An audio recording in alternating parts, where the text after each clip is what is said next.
Greetings, everyone. It's the top of the hour, and I know folks are joining, but we'll go ahead and get started today. I want to thank you for joining us and welcome to Aurora Institute's webinar on NCAA high school review policies, looking at historical perspectives and some updates. In the wake of the pandemic, there have been a lot of changes happening across K-12 education and secondary education in high schools, looking at all kinds of modernized learning models. So much has changed. I want to welcome you and thank you for joining us today. My name's Susan Patrick. I'm the CEO at Aurora Institute, and I'll be moderating today's session. Please use the chat box to introduce yourself, ask any questions. I'll be doing my best to monitor questions throughout. We'll have some time for Q&A at the end. Feel free to offer comments and to share reflections and insights from your own experiences throughout today's session. We also invite you to share what you're learning on Twitter by tagging us at Aurora_INST. This way we can extend the learning beyond the session into the Twitter sphere and share our insights with our own networks, our peers, and our learning communities. Today's sessions will be recorded. It will be archived on the Aurora Institute Symposium website, and we have some resources to share with you too.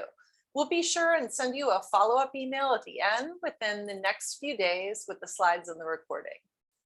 I am so pleased to move into our webinar. We are grateful to have our terrific panel of speakers here with us today, all of whom are with the NCAA Eligibility Center. First, I'll introduce Sarah Overpeck, the Director of High School Review, Krista Palmer, the Associate Director of High School Review, Kaylin Overway, the Assistant Director of High School Review, and Bridget Goss, Coordinator of High School Review. And now, without further ado, Krista, I will turn it over to you. Thank you, Krista. Thanks so much, Susan, and thanks to everyone for joining us today. And thanks again to the Aurora Institute for hosting us. I'm excited to be here along with my amazing colleagues, Sarah, Kaylin, and Bridget. As Susan mentioned, we work in the Eligibility Center at the NCAA. On the high school review team, we handle pre-enrollment academic requirements for student athletes before they get to the next step of becoming NCAA student athletes. The NCAA has a long history of partnership with the Aurora Institute, and that partnership has been so helpful to us as we continually work to adapt the work we do to emerging learning models. On the next slide, I will walk you through the agenda for today. First, we will cover the history and context of some of the NCAA legislation that governs the work we do, including the current legislative requirements. For those of you who have attended our presentation for Aurora in the past, this information may sound a bit familiar to you. Kaylin and Bridget will cover the types of reviews we do on the high school review team, and Sarah will discuss some of the current challenges and opportunities as we work to modernize our legislation, our policies, and our procedures. Then we will ask for your feedback and advice as experts in the classroom and in the field of education as we present some of our updated concepts. We'll have time at the end of the presentation to respond to any remaining questions, but feel free, like Susan said, to type your questions in the chat throughout. All right, let's jump in. As many of you are aware, it is our NCAA member schools who develop and approve legislation for each of their own divisions. Natalie, if you could advance the slide to the next one, that would be wonderful. And one more. Thank you. Each division has their own set of NCAA legislation, which for divisions 1 and 2 includes bylaws governing initial eligibility. This includes setting academic requirements that incoming student athletes must meet, such as the number of core courses a student must take in high school, the GPA in those core courses, and any ACT or SAT benchmarks. The legislation approved by the NCAA divisions dictate the work of the national office staff. So that's me, Sarah, Kaylin, and Bridget. And then there are a lot of committees of NCAA member school representatives that guide how the work of the national office staff is conducted. The High School Review Committee is one of those committees, and it guides the work of our staff.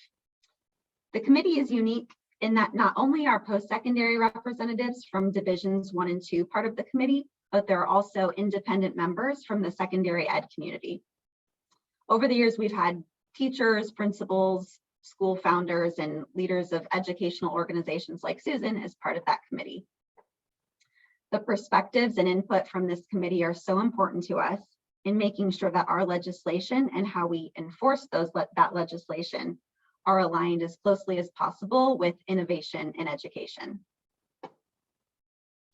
Okay, on the next slide, we are going to look at how the NCAA legislation specifically related to non-traditional courses has evolved over the years.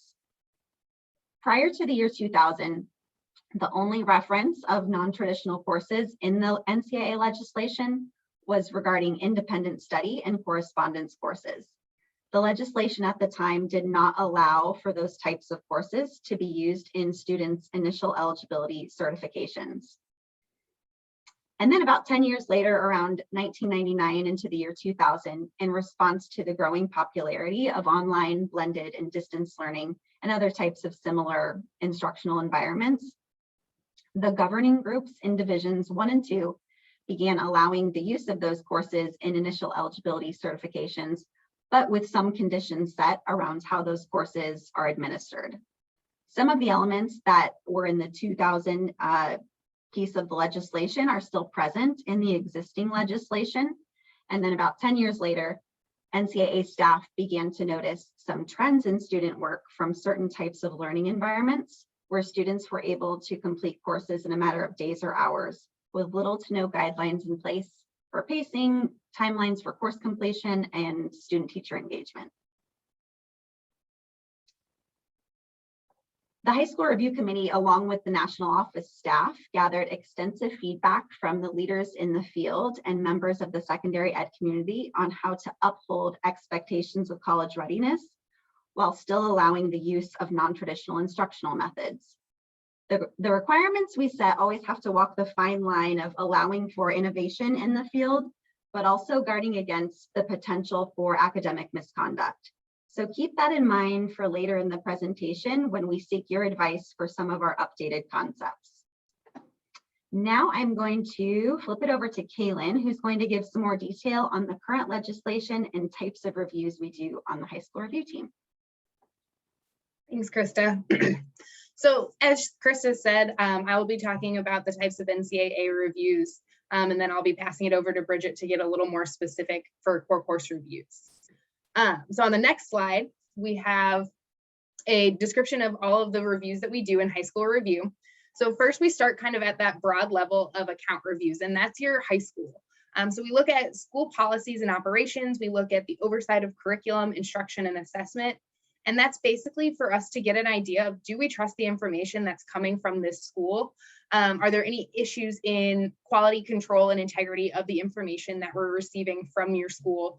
And this is to get these account reviews completed, we gather documents that most schools have on hand: an academic integrity policy, attendance policy, course catalog, master schedule, these things that we can use to make sure that we are trusting the information that's coming from your school. And then we go one step further and we look at your different program reviews. And when we say programs in the NCAA and the high school review space, we see traditional programs, and then we have our non-traditional programs. And I'll get more specific about non-traditional programs in just a second. So we do look at the instructional models for both the traditional and the non-traditional. And these are the expectations and looking to see if the way that those instructional models are implemented at your school meets the legislation outlined for us. And then finally, we do a core course review. And that's to make sure that the courses on your school's core course list are college preparatory in both content and rigor. And I'll pass that to Bridget at that time, and she'll go into a really in-depth review of core course reviews. I do want to highlight that there is a complete set of the NCAA High School Review Committee's policies, procedures, and criteria for review for those core courses available online, linked here, and then it'll also be in the resource document that we provide at the end. So now let's go ahead and look at some specifics for the non-traditional core course legislation on the next slide. So this is our actual legislation. I know it's wordy, but for us, non-traditional core courses are courses taught via the internet, distance learning, independent study, individualized instruction, correspondence, and courses taught by similar means that can be used to satisfy NCAA core course requirements. So that first bullet point that reads off the bylaw, that's basically just saying that it meets the requirement for a core course. So it falls in the buckets of English, math, science, social science, world language, comparative religion, or philosophy. And it's at the college prep level. For a math course, it's taught Algebra 1 or higher. It's all of those that make the course a core course. I'm going to combine bullets 2 and 3. So the instructor and the student have ongoing and regular interaction and access to one another for the purposes of teaching, evaluating, and providing assistance to the students throughout the duration of the course. The student's work is available for evaluation and validation. So do you have that work available or gradebook available so that if there's a discrepancy, we can go and see where that discrepancy happened. Then evaluation of students' work is conducted by the appropriate academic authorities, and that's decided by your school. We do not say who the appropriate academic authority is. Then this course includes a defined time period for completion. And finally, the course is acceptable for any student and is placed on the high school transcript. I do want to talk about really three of these points specifically, because these are the points that we find are typically cited when programs don't meet the non-traditional core course legislation. So the first is that bullet points 2 and 3 that I talked about earlier. So the instructor and the student have ongoing and regular interaction and access to one another for the purposes of teaching, evaluating, and providing assistance.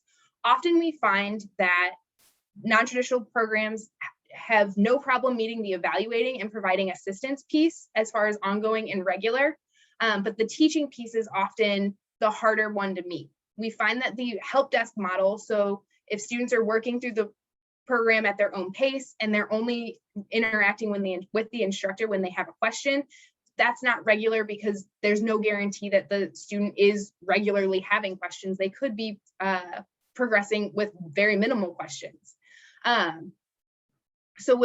we also understand that instruction and that teaching piece doesn't have to happen on the front end. We are not saying that there has to be like a lecture style where you're standing in front of your students in these distance learning courses and providing content instruction. We understand that instruction happens in a variety of ways.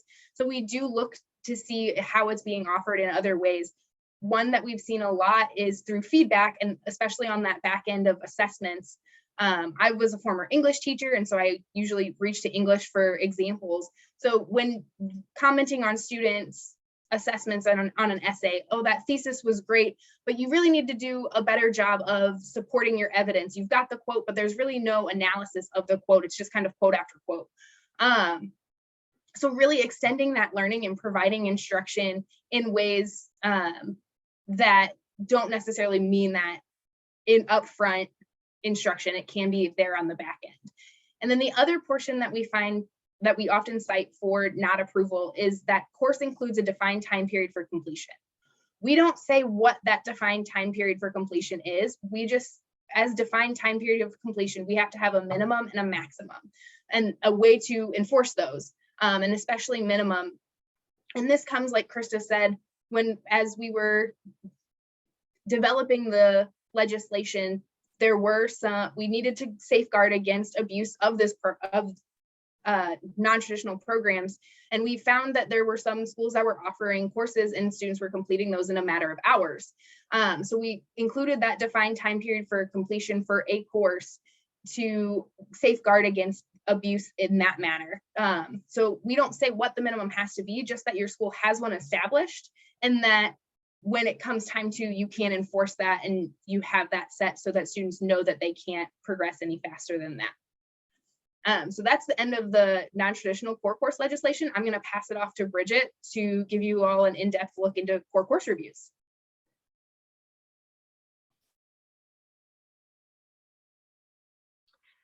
Hello, everyone. I'm Bridget, and I'm part of the team that's responsible for reviewing core courses. In the last slide, Kaylin noted that one of the conditions that needs to be satisfied for non-traditional core courses is meeting all of the requirements for a core course. So for this part of the presentation, I'm going to provide a brief overview of core courses and what they are, as well as criteria that we use when we review core courses. So I want to start by drawing your attention to these two buckets or categories on the screen. We'll go into further depth and detail about each one, but I want to note that regardless of instructional model, whether you're meeting face-to-face, online, or somewhere in between, to be approved, a core course must meet all NCAA core course legislation and also must meet core course criteria for review when it comes to course content and rigor of assessments. So in the following slides, we're going to break down each of these requirements into smaller, more specific parts. Natalie, will you go ahead and advance the slide for me?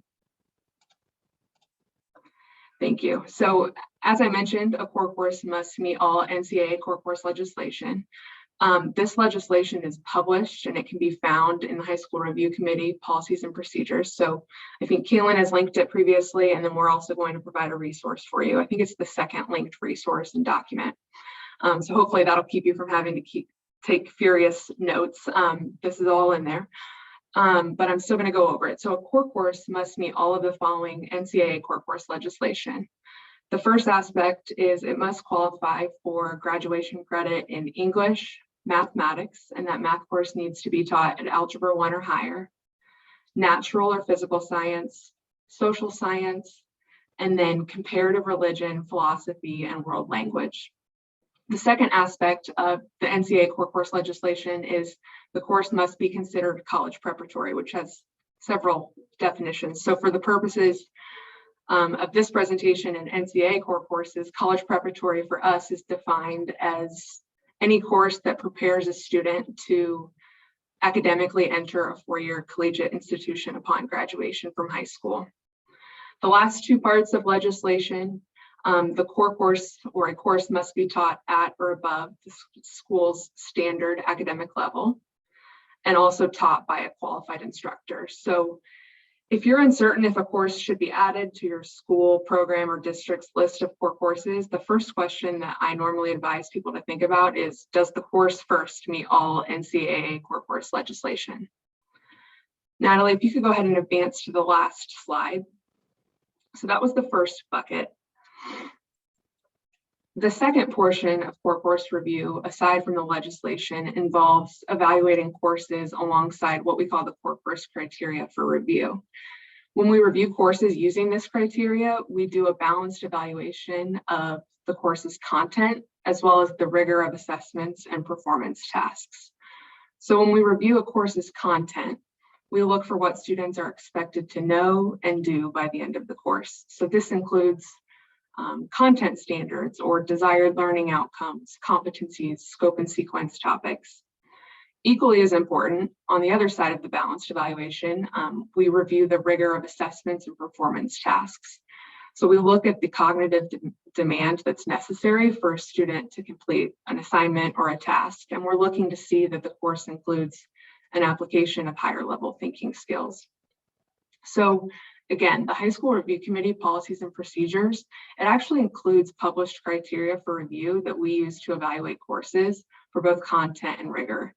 It's broken down by discipline, and then it's written in each subject area. You'll actually find course content that is noted as sufficient for approval and course content that we deem is not alone sufficient for approval. So for example, if you have an entrepreneurship course or a business course and you're unsure if the course content would be approvable, I would direct you to check out your course content alongside pages 71 and 72 of the High School Review Committee policies and procedures, which is very detailed and should provide some guidance and support. The policies and procedures also include examples of these various types of rigor that we're looking for. So for example, in the English discipline, there are examples of students applying skills and concepts, as well as students thinking strategically and what that would look like in an English classroom. And then even a level further, what does it look like to extend your thinking in an English classroom? So just examples for things that we could possibly see. As a team, we continue to look for ways to modernize this criteria for review to assist you and your student athletes. In fact, the business core course criteria that I just mentioned for the content and skills, that was actually implemented and created last year when we noticed an increase in prevalence of these course titles and we didn't have content or criteria for review for these courses. So we're constantly looking to modernize and meet the moment. As I wrap up this core course review portion. Hey, Bridget. Yeah. If you don't mind, as facilitator, if I can just jump in here, because I think sure. this is like really important and on point. As we're looking at some of these new learning models and competency-based models, sometimes some of the most innovative schools are starting to break apart full courses and do modules. So I can give some examples of like a global academy or a health leadership school that's combining aspects of different areas of science. Now, the learning objectives are clear, but there's some interdisciplinary learning or topic-based learning. So 2 questions here, like in that frame of mind. One is on math, would data analysis, data science be considered algebra 1 and above? Also, what about integrated models of math? But there's a different question, but it's sort of related. So I'll let you think about that for a second. The other question is, what happens if core courses are completed over a series of different smaller scope learning experiences, multiple modalities, multiple teachers, industry supported work-based learning, that are assessed against standards and essentially roll up into what would be some of these course contents. Do you mind answering that Okay. for us? Yes. Yeah. And hopefully I can answer all parts of your question. So if I missed something, let me know. So I think one of your first questions was about data science. That is a course that we've seen before. We've evaluated the course content. In most circumstances, that's a course that has the potential to be approved. Secondly, you ask about different modalities and kind of modernizing how we review core courses and shifting with the current landscape of education. I think that is actually one of the reasons we are looking at updating our potential legislation for how we review core courses and what does it look like in the future. So at the moment, I don't have an exact answer for how we address those, but I do think that we're starting those conversations within our team and within high school review to explore how we can best serve and fit that type of model as education continues to transform. And I think actually getting your feedback, which we'll be doing later in the presentation, is one of the most pivotal moments and important pieces in that. Great. Thank you so much, Bridget. And I realize Sarah's going to be leading us through something. We're going to have a chance to give some more feedback on these very topics. So thank you. I will not interrupt you. Go ahead and finish. No problem at all. So the last, just as we wrap up this section, which I know it was kind of a lot in a short period of time, and I could talk about this stuff all day. So I'm going to keep it short. If I could just leave you with 3 questions that I would keep in the forefront of your mind when you think about core courses in terms of NCAA initial eligibility. The first would be, does the core course meet NCAA core course legislation? And then does the course emphasize content that's noted as sufficient for approval in the P&P? Again, it's all there. That same document that we use to evaluate, you have available to you. And then thirdly, do the assessments include higher order thinking skills? And can we provide evidence of that? So with that, I'm going to hand it over to Sarah, who's going to discuss some of the challenges and opportunities we've encountered since we last spoke. Thank you. Bridget. So like Bridget said, I'm going to walk us through some of the challenges and opportunities of just being in the type of association that we're in, and then also the current time period in society.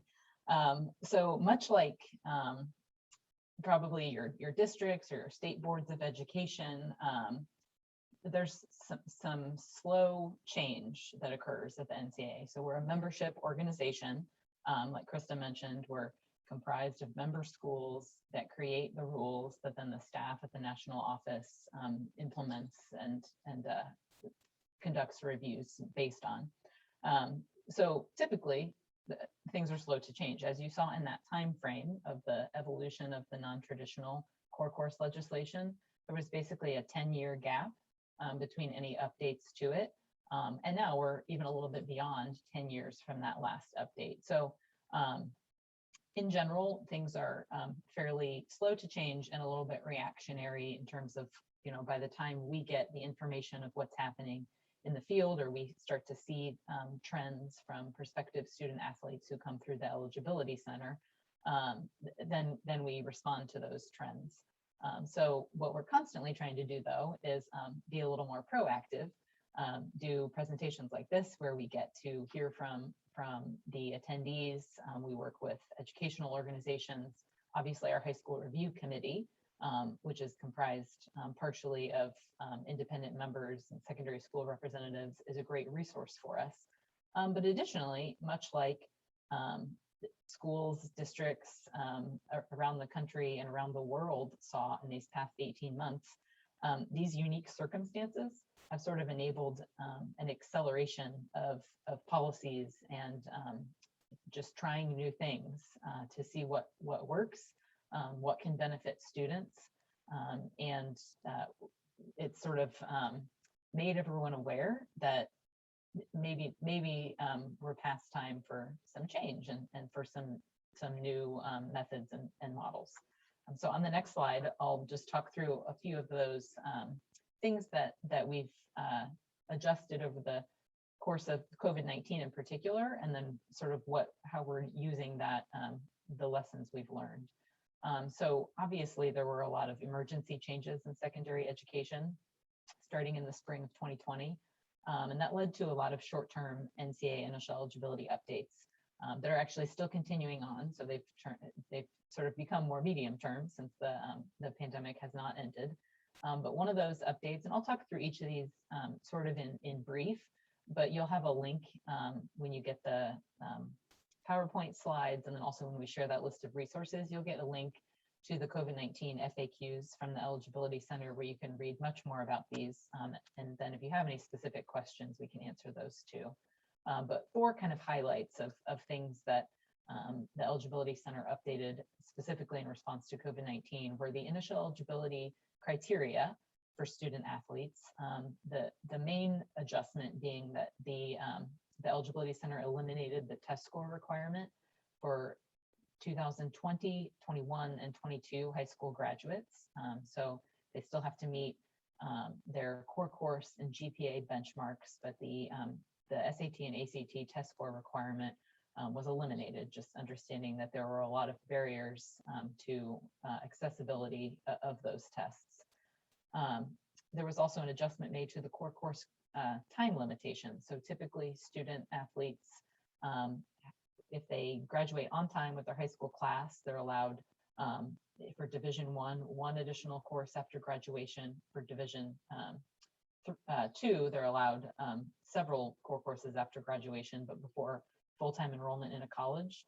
And that time frame was expanded so that for Division I, students could take more than 1 course, up to 6 courses before full-time enrollment. So if there was adjustments to their school day or school year that caused them to need additional time to complete some of those courses, that extension was given.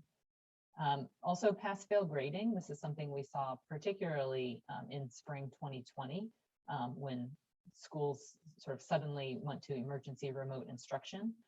A lot of schools and districts converted to pass-fail grading, particularly for that term. In the Eligibility Center, when we receive pass-fail grades for students, a pass grade is typically given the lowest passing grade at that school, which is typically a D or 2.0 quality points. But for this COVID-19 timeframe, those were given 2.3 quality points because that's our minimum GPA requirement for NCAA eligibility. So we, of course, didn't want to hold a student to give them a lower score through no fault of their own. We wanted to hold them harmless for this grading policy that had been implemented and not give them a quality point measurement that was below our minimum standard. And then distance e-learning and hybrid models, obviously, again, in spring 2020 in particular, but then continuing on, a lot of schools pivoted to remote instruction. A lot of schools and districts are still having, quarantine situations where there might be a hybrid type of model and not in the, long-term, fully implemented hybrid or blended model that we typically think of, but something that is more of an emergency situation. And we are not requiring separate reviews for those remote learning environments that were implemented due to COVID-19. And again, that's just to make sure that we're not having schools go through that process for a program that was implemented and then holding up a PSA certification, a prospective student athlete certification for a review that was an emergency situation. And again, for additional details, there'll be a link to that resource. But we also wanted to spend time as an eligibility center and as an NCAA organization thinking about what we learned from those policies. What does it make sense to continue? What are things that maybe we have had in place that no longer serve students or no longer serve the schools that we work with? One just very current example is the recommendation from an NCAA task force to discontinue the use of SAT and ACT scores after this COVID-19 time period ends. There's still some policy work to be done and reviewed on that matter in the coming year, but that's one recommendation that's sort of at the forefront right now that may be a major impact on NCAA policies. So in terms of high schools, programs, and courses, we're doing something similar and just thinking about what lessons we have learned, not just in COVID-19, but how can this be a catalyst for some broader change that is overdue. So on the next slide, I'll talk a little bit more in depth about some of those challenges and opportunities. So I mentioned that some of the challenges are a lengthy process for updates in a legislative cycle. So we work closely with our high school review committee, but that's just one of many committees in the NCAA structure. And those other committees then have to bring any policy updates to our member schools for their review and approval, which then redirects back to us to implement. So again, much like state boards of education or other legislative cycles, can be a lengthy process. And so those changes require understanding and buy-in from those committees and from the member schools. If we're going to make changes with our high school review committee about how we review schools or what the requirements for programs are, we have to work very closely and help those other committees and member schools understand, why are we doing this? How is it impacting students? And really make that argument clear. And then also we do a lot of work with our research staff here at the NCAA and look at post-enrollment data and analysis. So the current initial eligibility standards are based on data that shows students who meet these standards have demonstrated first-year success in college and then go on to demonstrate progress toward a four-year degree. So we look at a lot of longitudinal data and collecting that data and making sure that we can back up our arguments of why we might want to change some of those policies is obviously another timeline to consider. But then there are opportunities here in this environment where there's a sudden and widespread recognition that effective teaching and learning can and should look differently. We've I think drastically moved away from any idea that the one and only way to learn is lecture and industrialized assessment models. So there was this sort of widespread opportunity then to say, hey, if we now are recognizing that, let's make some changes to stay aligned to that. There's a call to action for modernization across the NCAA. So there's a lot of changes to the organization right now. I mentioned the test score recommendation being one of them. There's a lot of potential changes to the structure of the organization, how the member schools organize themselves that are being discussed right now. There's other NCAA bylaws that are being modernized for language updates and edits. So there's just kind of a broad call to action there right now. And then there's also an increased reliance on the high school core course GPA. I mentioned that currently the SAT and ACT test scores are not part of the initial eligibility requirements because of COVID-19. And that might continue depending on what our member schools, whether they want to take the recommendation of that test score group. So there's a lot of looking at this high school core course GPA that is founded in the high school review account program and course policies and procedures, and relying on the credibility of that. So it's a prime opportunity to sort of help our member schools understand what that means, what it is, what it's about, and how can we make sure that it stays relevant. On the next slide, I'll talk a little bit about just the goals of this work that we're engaging in to try and update some of these policies. So working with our high school review committee, we have kind of 4 main goals in looking at the non-traditional core course legislation and how we review instructional models as a whole. And one of those, and probably the first and foremost, is that it's consistent. So currently, there's a set of criteria for all accounts, which Kaylin mentioned several slides ago. So that's that school level review. And then there's another layer of a review that includes the non-traditional core course legislation. And what we're aiming to achieve here is one consistent set of requirements regardless of instructional model. Non-traditional, who even knows what that is anymore, right? Like there's no distinction. It's not black and white. There's not a clear-cut way for a school to tell us.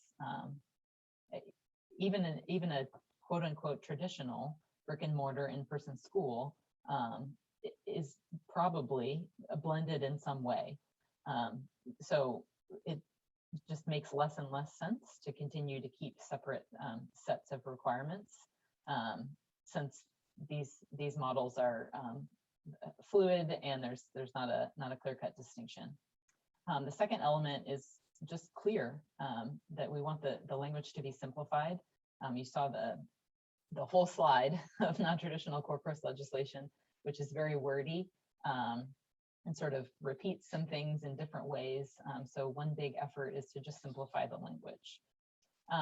Another is that it's approachable. So again, you saw some of the initial timeline that Krista went through. There's been specific references over the years to independent study and online and distance learning. We really want this set of requirements to be model agnostic. So not calling out specific learning models, but we want it linked to understandable deliverables. So whether I have a program that is fully online or is distance learning but synchronous, or is in person but asynchronous, there's I could go on and on about how many variations we could have, but we want it to be approachable so that there's not anyone teaching at a certain type of program or administering a certain type of program that thinks, well, I probably won't be NCAA approved. And we don't want that to be the first assumption. We want it to be an approachable set of requirements that doesn't turn away people thinking that there's no way my program will get approved. And then also nimble.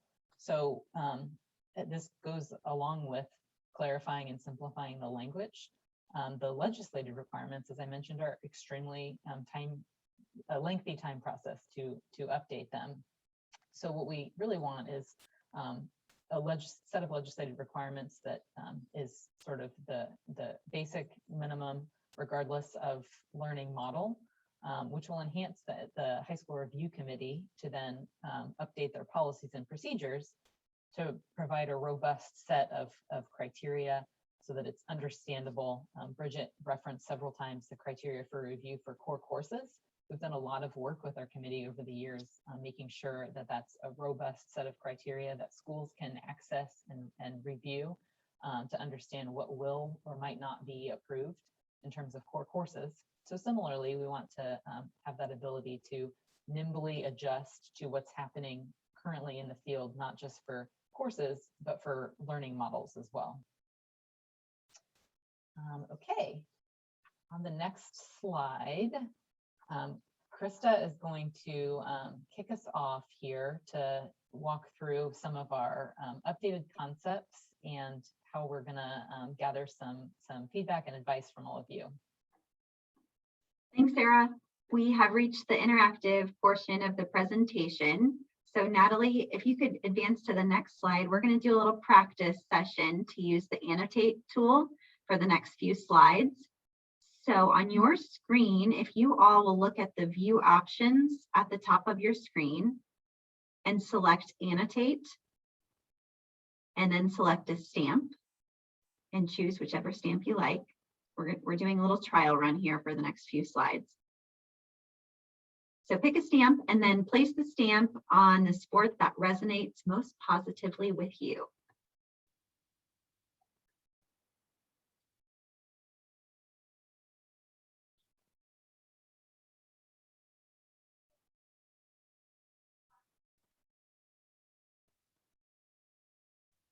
Awesome. Looks like it's working.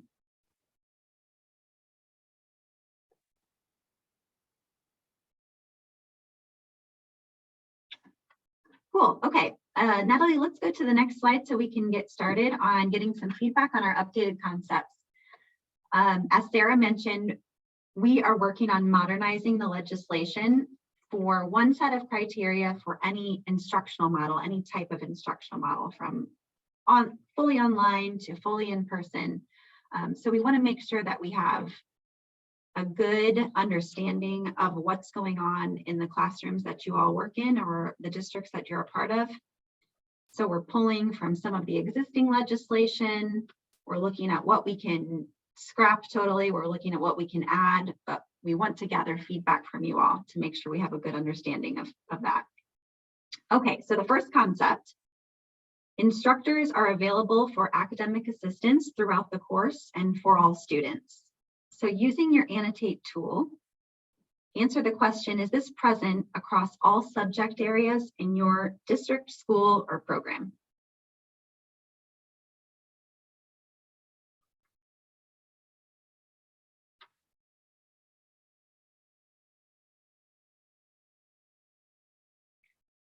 Awesome. I think this is what we were hoping for, that there would be very few in the no category, all in the yes. That's great. And then the second part, how feasible would this be for you all to demonstrate in writing? When we're thinking about how we change and adapt our review processes, we want to know from the schools how they would be able to explain this to us.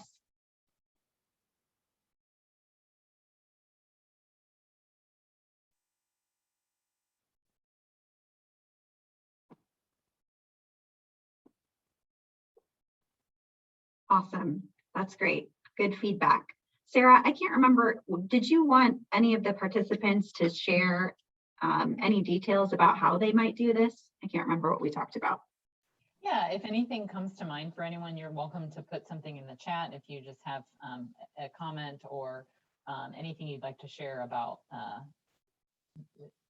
anything to add about how you might demonstrate it, or whether or not it's something that's present or easy to provide evidence of. That will be especially helpful that will be especially helpful if we get to any of the concepts that we have some no's or very difficult in the responses, to share with us a little bit more detail. Great. Feel free to type in the chat, folks. If you do that, you have to exit the Annotate feature on it and then go back in and out. So I just want to call that out. There may be some delays, but would love to get any of your comments there. Thanks. Awesome. All right, let's move on to the next concept. I think I'm passing it over to Kaylin for this one. Yep. So concept B, if we could go ahead and, oh, Natalie's on top of it, clearing the screen.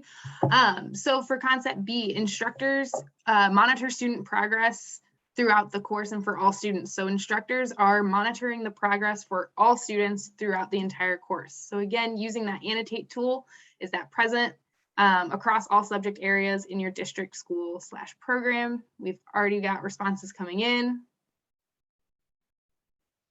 We've got yeses. All right, so far we have everything in the yes. I know some of you may be typing in that chat box. So as you're navigating between the two, it may be coming in a little bit slower, but then also go ahead and start thinking about how feasible this would be to demonstrate in writing. So the fact that instructors monitor all students' progress throughout the course. Is that going to be very easy, very difficult, somewhere in between?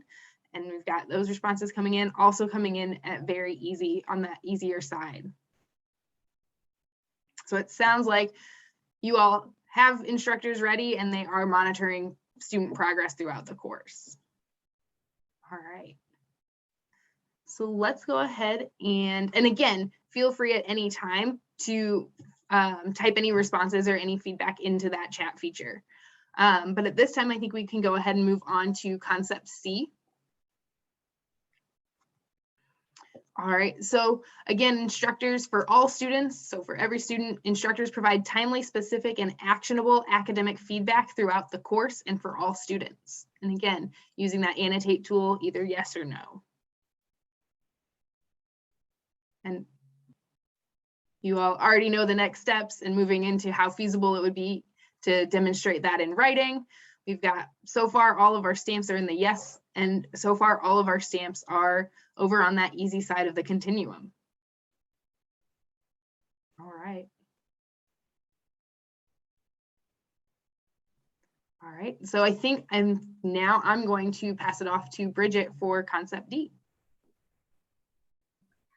Thanks, Kaylin. So I am working on the final two concepts for your feedback. So concept D is instructors intervene with differentiated support when a student is not demonstrating mastery. So if you could do me a favor in using the annotate, is this present? And then how feasible would this be to provide evidence of or to demonstrate?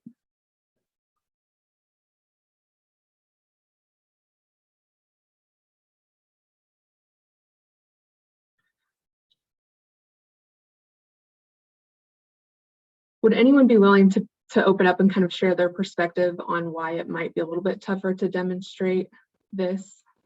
So somebody who maybe was more in the middle. That can be in the chat or it can be in live, up to you.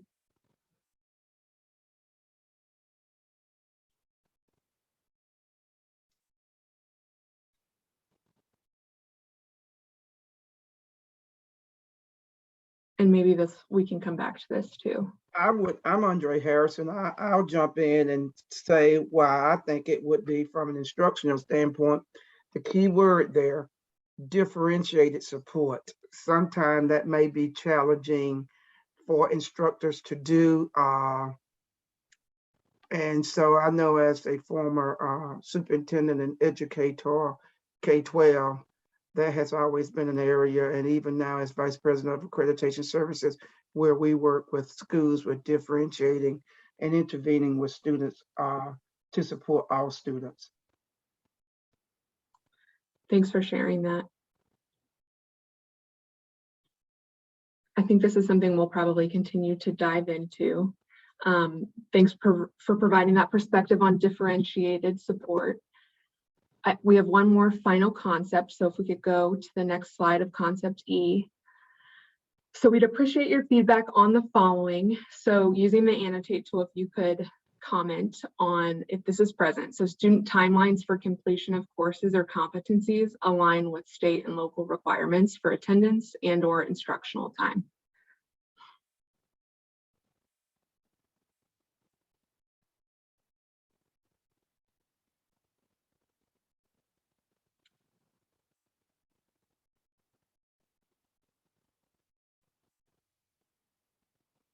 And would love feedback from anybody who's willing to share on maybe how their school, district, or program addresses this concept.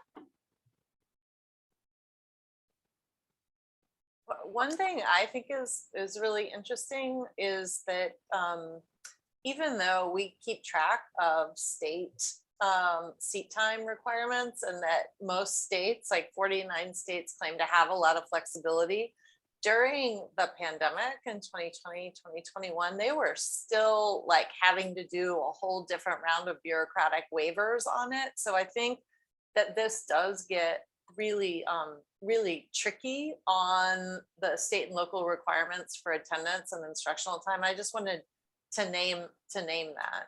I don't know. I'm really interested in hearing others' comments too.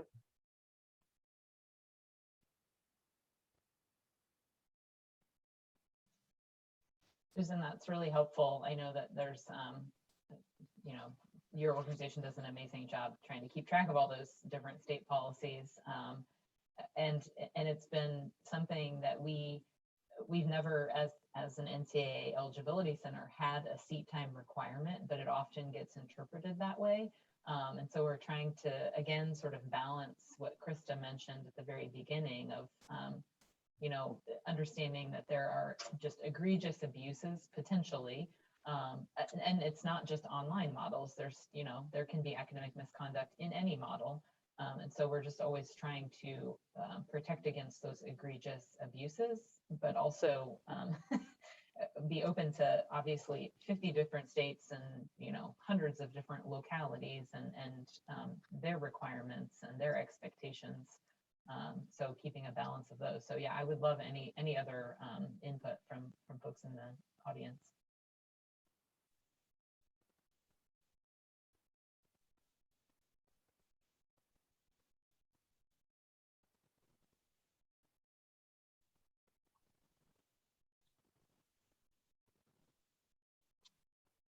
Sarah, maybe people will touch on that when we transition to our next portion of the presentation, which I believe I'm handing it over to you to discuss gathering input, feedback, and advice from everybody. Yes, and there's been some good additional comments in the chat, so please continue to share those. And you can go ahead and close your Annotate tool so that you can use the chat or other means of sharing more easily. So these are a little bit more open-ended, and I do want to also make sure that we have time for Q&A, so maybe we can find a way to sort of weave them together. But I am curious to hear from all of you if there is one piece of advice you have for what the NCAA should do regarding policy updates for high schools, programs, and courses. One piece of advice for what the NCAA should not do. And then a valuable point or idea you're taking away, or one point or idea that is still confusing. So we'll start with the first one there. Does anyone have one piece of advice that you feel very strongly that the NCAA should do in this in these policy update considerations?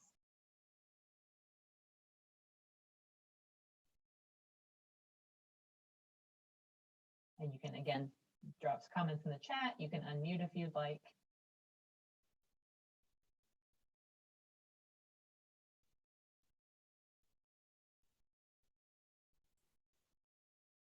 Yeah, don't be shy, or you can always like give yourself a different name if you want to call it out, but we really welcome the feedback. I do think a comment came up earlier on just like preaching to thank goodness we're moving away from non-traditional, because there are so many different learning models. Jeff, I see you like jumped in. I want to give you a chance to speak too. Go ahead. Yeah, I was wondering if you have for states when we're looking at the high school course requirements, especially as we're getting into these blended and hybrid models using service providers, do you keep a catalog or have a way for us to see if other districts have gotten that course approved, so that I'm thinking it saves time on both sides. If we know that a certain vendor has gotten something approved in a blended learning model, do you have a way to publish that so that we don't have to recreate the wheel every time we come up with a course? That is a great question. I can address it a little bit, and Krista might be able to jump in on this, but we don't, probably not in the way that is most useful to you. We don't publish it that way.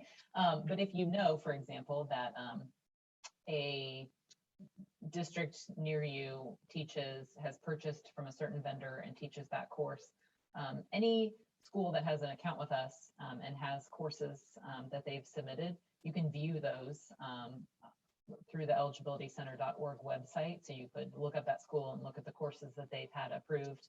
Then there's also an additional information section where it shows whether they've purchased a curriculum from a provider, and that would show up in that section that would say, for example, you know, I'll make one up, Overpeck Online Academy coursework meets NCAA legislation.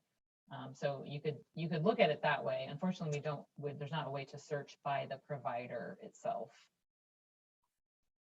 If we had a provider that wanted to do that, I'm thinking Michigan, we have what's called the Michigan Virtual and GenNet, which are other districts can contract with. Could they get their catalog approved by you ahead of time so that the 86, whatever it is, 156 districts in Michigan that use them could have those, know those courses are approved in advance? Yeah, that's a good point too. A good question. Now I will add that if a provider has instructional services as well, then they can go through a review process, create an account, and have their own list of courses. So essentially, the accounts with the Eligibility Center, it means that entity teaches courses. So if there is a provider that teaches courses and also sells their curriculum, the teaching component of that could have an account with us, and many do. So yes, that is an option as well. And Sarah, I'd say in this instance, you're talking about a state virtual school, right? Mhm. Like Michigan Virtual School. And I just want to also say that I have really appreciated the first time the NCAA High School Review Committee reached out to me at our nonprofit was in 2006. And I have found over these 15 years that your staff, your team has been super responsive. When people reach out to me or people in schools or districts have questions and I, refer them to you guys, you are always super responsive in answering questions, and just want to kind of give a shout out on that. Steve had another question, which was, did you mention earlier that all of the guidelines are created in conjunction with the universities? And what I heard at the beginning, the conversation on how the guidelines and the policies are created are through these committees that do have university representatives that are deeply knowledgeable. Can you address that anymore? Yeah, so the high school review team in the Eligibility Center, our work is guided specifically by the High School Review Committee. And that committee, just to get a little bit in the weeds for a second, that committee then reports to the Division I Committee on Academics and the Division II Academic Requirements Committee. So ultimately, those two bodies are responsible for setting the legislated requirements. But they take a lot of input. They take heavy input from the High School Review Committee, and they also listen very heavily to secondary school experts, education experts in the K through 12 field, because those other two, Division I and Division II bodies, are strictly university representatives. So they acknowledge that they might not have as close or specific experience in the secondary education space.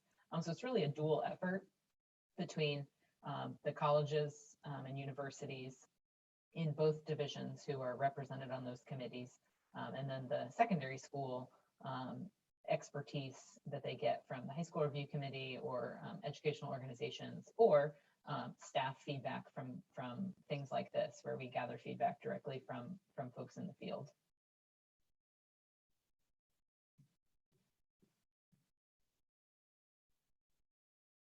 There's some other comments in the chat. Does anyone else want to grab the mic for a second? I know we're getting ready to close in a couple of minutes, and just wanted to give folks a chance to give feedback here on the advice portion. Appreciate this.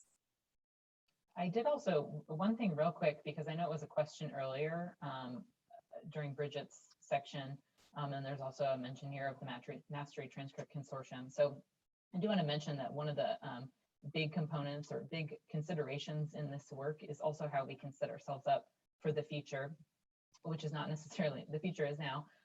So just thinking about schools that don't rely on specifically on courses or constructs of a time-based course, but on sets of competencies. So that is a huge consideration of ours and how we can take that into account.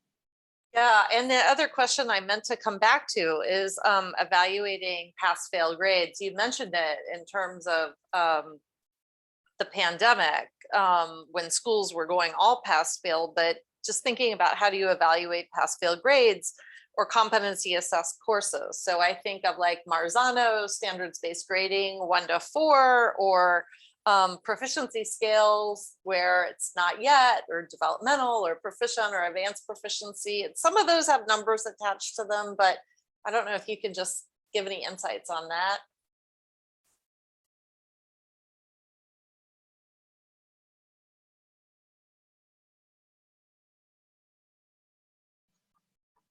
Yeah, one of the tricky things about the committee structure of the legislation is that we work with the committee that determines policies for schools, programs, and courses. But there's other committees who determine things like how many core courses and what GPA students need to complete in order to be eligible. So it is sort of a two-pronged effort to also try and share information and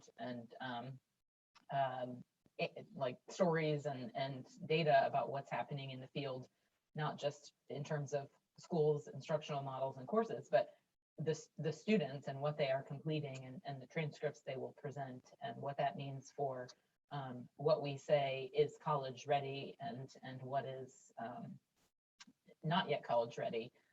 There's a lot of time-based legislation specific to student athlete requirements. So I mentioned the on-time graduation and the core courses after graduation. There's also for Division I, a certain progression. So they have to complete 10 of their core courses before the start of their 7th semester in a certain distribution of English, math, and science. And what does that look like if a student hasn't yet? Are we saying that they are not ready for college, or are we saying that they need a little bit more time? So there's just all these considerations that we are looking at with schools, programs, and courses, but then also trying to modernize in terms of the students' completion of those competencies. So that's super helpful. And I just want to give you the chance to wrap up. And I know you put a lot of effort in pulling some resources together. So I think we're gonna close up with Krista. Thanks, Susan. I just want to say thanks to everyone again for attending. We appreciate the comments, the questions, and taking all the information you shared and putting it into our new idea for new legislation moving forward. Thanks so much. We appreciate it. Well, thank you. Thank you so much for joining us today. And, you know, I really appreciate your presentations over the years and keeping the field updated and honestly being so open to feedback as you're considering new ideas. So know that we're here to help in any way. Really appreciate your time with us on this presentation. Just remember, this session was recorded and will be archived and shared with everyone. And please consider responding to our 1-minute survey. We love to get feedback on our webinar and learning series. Click on the link we're adding into the chat box now. There was also the link with the resource page for the NCAA resources. And we'll hope you will consider joining us at Aurora Institute again soon.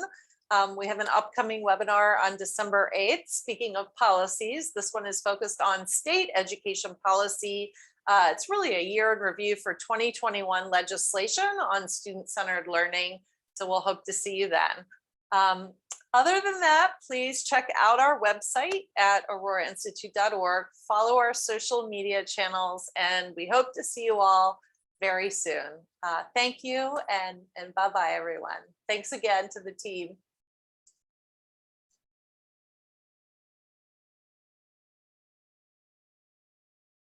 Well, lots of great ideas coming in too. So we'll be sure and save the chat and stay in touch.